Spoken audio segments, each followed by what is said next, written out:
नमस्कार, मैं प्रदीप राज डुगडुगी डिजिटल खबर में आपका स्वागत है। आइए लिए चलते हैं आपको खबरों की दुनिया में। खबरों की दुनिया में जाने से पहले हमारे चैनल को सब्सक्राइब आप जरूर कर दें। धनबाद में भारी बारिश के बाद भूधसान, बाल बाल बचे स्थानीय लोग। धनबाद के बीसीसीएल अग्नि प्रभावित डेंजर जोन और परियोजना के नज़दीक रहने वाले लोगों की तकलीफ खत्म होने का नाम नहीं ले रही है। हैवी ब्लास्टिंग के कारण उनके घरों में दरार आ रही है, जमीन धंस रही है। लगातार भूधसान के कारण लोग दहशत में हैं। रामकनाली ओपी क्षेत्र के बीसीसीएल एरिया 4 के केसलपुरपुर में संचालित आउटसोर्सिंग कंपनी द्वारा हैवी ब्लास्टिंग के कारण मुंडा बस्ती में भूधसान की घटना सामने आई है, जिससे क्षेत्र के लोगों में दहशत का माहौल है। घटना के बाद स्थानीय लोगों ने तत्काल राहत और पुनर्वास की मांग तेज कर दी है। गिरिडीह से सांसद चंद्र प्रकाश चौधरी घटनास्थल पर पहुंचे और स्थिति का जायजा लिया। इस दौरान सांसद ने स्थिति को देखते हुए बीसीसीएल के अधिकारी को मौके पर फटकार लगाई। सांसद ने निर्देश देते हुए कहा कि जब तक पुनर्वास का काम पूरा नहीं हो जाता है तब तक काम बंद रहेगा। वहीं मामले में स्थानीय लोगों का कहना है कि वे पिछले 1.5 साल से यहां रह रहे हैं। वे लगातार यहां से शिफ्टिंग को लेकर मांग कर रहे हैं। आसपास की जमीन धीरे धीरे धंस रही है।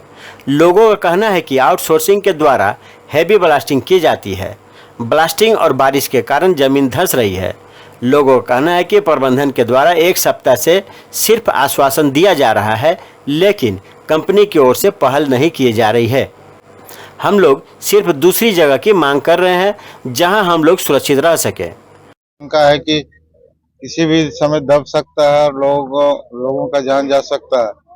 तो इस परिस्थिति में लोगों ने सूचना दिया है, तो आज सभी लोगों से मिलने के लिए आए ताकि वस्तु स्थिति को जान सके। और जिस प्रकार से बीसीसीएल प्रबंधन का रवैया है, निश्चित है यहाँ के लोगों को सबसे पहले विस्थापित करना चाहिए। लोगों को उचित और सुरक्षित जगह पर बसाने के बाद ही काम शुरू करना चाहिए था, लेकिन वह स्थिति अभी भी नहीं है। और इसके लिए प्रबंधन और प्रशासन जिम्मेवार है। यदि कोई बड़ा घटना घटता है और लोगों की जान जाती है तो प्रबंधन पर सारा जिम्मेवारी होगा।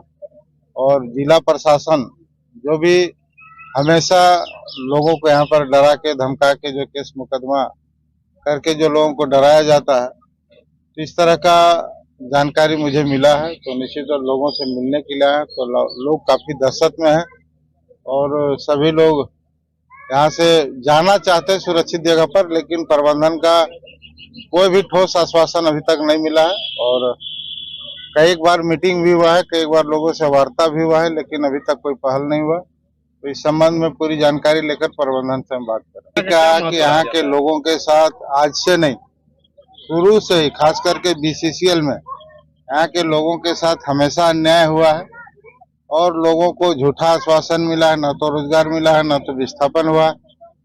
और यहाँ पर विस्थापन नीति का एक भी प्रभाव लोगों पर नहीं है, बल्कि यहाँ के लोगों को समझिए कि किस प्रकार से इंसान है ही नहीं, बल्कि कीड़ा मकोड़ा की तरह लोग डराते धमकाते हैं, डराते हैं।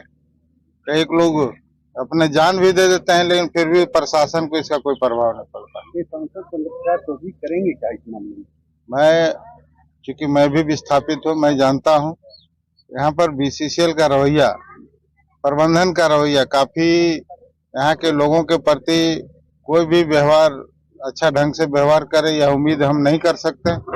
इसके लिए हम संसद में भी, सदन में भी हम इनकी बात को रखेंगे ताकि इनको हम न्याय दिला सकें। हमारा 8 दिन पहले धस गया और आज हाँ धस गया। सर सामान अभी बाजार निकल ले और बाहर फट से बैठ गया। सामान भी किया? हाँ सामान भी गया। क्या क्या किया? वो सब बर्तन उर्तन। हाँ कितना साल से रह रहे थे?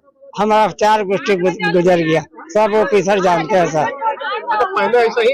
हाँ बोल रहे हैं तो मतलब बना देंगे बना देंगे बना देंगे। अच्छा, पहले यही स्थिति था कि अब ऐसा अब हुआ है सर।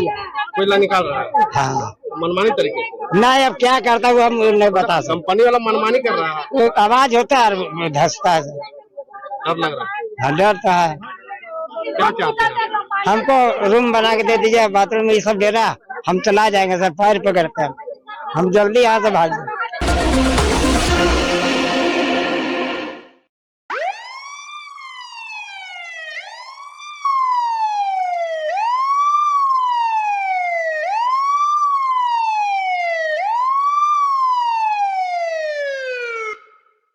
बिहार के मशहूर बिजनेसमैन गोपाल खेमका की गोली मारकर हुई हत्या।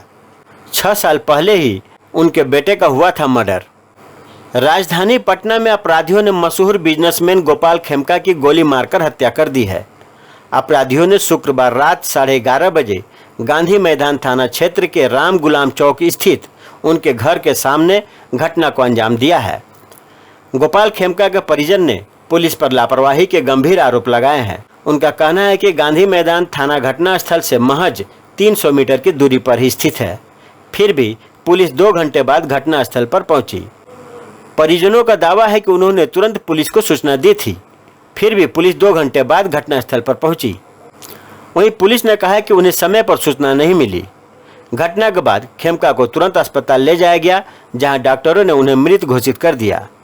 गोपाल खेमका के छोटे भाई शंकर खेमका ने बताया कि गांधी मैदान थाना घटनास्थल से सिर्फ 300 मीटर की दूरी पर है, लेकिन पुलिस इसके बावजूद 2 घंटे की देरी से पहुंची। बताते चले कि गोपाल खेमका शुक्रवार रात बांकीपुर क्लब से अपने घर लौट रहे थे। जैसे ही वो अपनी गाड़ी का गेट खोलकर उतर रहे थे, 2 बाइक सवार अपराधियों ने उन पर सट कर सिर में गोली मार दी। घटना के बाद खेमका को तुरंत अस्पताल ले जाया गया, जहां डॉक्टरों ने उन्हें मृत घोषित कर दिया। बताते चले कि यह पहली बार नहीं है जब खेमका परिवार को इस तरह का बड़ा झटका लगा है। 20 दिसंबर 2018 को भी गोपाल खेमका के बेटे गुंजन खेमका की गोली मारकर हत्या कर दी गई थी। उस समय इस हत्याकांड की साजिश बेउर जेल से रची गई थी। इस मामले में पटना सेंट्रल एसपी दीक्षा ने बताया कि सूचना प्राप्त हुई थी। गांधी मैदान थाना क्षेत्र के बनारस होटल के पास एक अपार्टमेंट के बाहर एक मशहूर बिजनेसमैन को अपराधियों ने गोली मार दी है।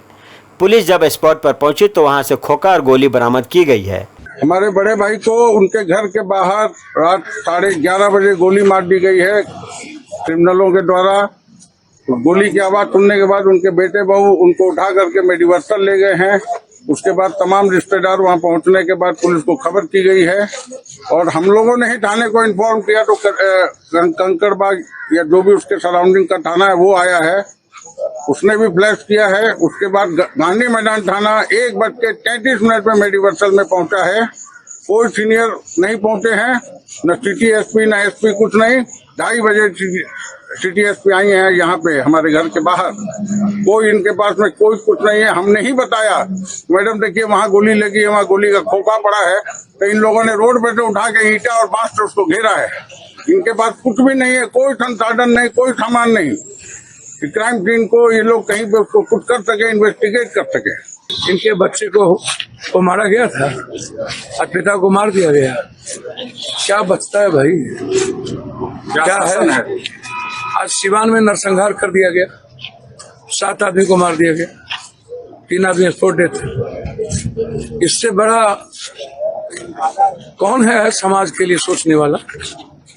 ता जिंदगी इसने बिता दी समाज के लिए, ता जिंदगी बिता दी सरकार के लिए। जब सरकार संकट में होता है, कभी उसकी सरकार आती है तब खड़ा हो जाता है, जब इसकी सरकार थी तब खड़ा हो गया। क्या है भाई? 100 मीटर पर थाना है, 100 मीटर पर एसपी की कोठी है, 50 मीटर पर डीएम की कोठी है। उसके बाद 6-6, 4-4 गोली अपराधी मार देता है। सर हम तो कह रहे हैं कि अपराधी और माफिया दलाल और शराब माफिया और जमीन माफिया, सर जो सरकार जो पुलिस 4 किलोमीटर मैरीन ड्राइव को सुरक्षित नहीं रख सकता, वो सर बिहार को सुरक्षित कैसे रखेगा? अब क्या मांग कर रहे हैं? मांग क्या है भाई? मांग क्या करना है सर? मांग क्या करना है? और कितने लाश लेंगे आप इस घर के? और लोग तो सुरक्षित नहीं है, क्या जो बचा है वो भी चला जाए? क्या घटना हुई? 4 तारीख की रात में 11 बजे के आसपास गांधी मैदान के साउथ एरिया में यह सूचना मिली है कि अपार्टमेंट के सामने जो बिजनेसमैन है गोपाल खेमका जी, उनको चोट लगने से, गोली लगने से मृत्यु हो गई है। जैसे इसकी सूचना पुलिस को मिली है हॉस्पिटल में, तो वहाँ पे पुलिस पहुँच गई थी। यहाँ पे सीन को सिक्योर किया गया है और बाकी की जाँच पड़ताल की जा रही है, कैमरा से इत्यादि खंगाले जा रहे हैं और बाकी की कार्रवाई आगे की जाएगी। घटना से कितनी गोली मिली? एक गोली और एक खोखा बरामद हुआ है, जिसको विधिवत जब्त किया जा रहा है।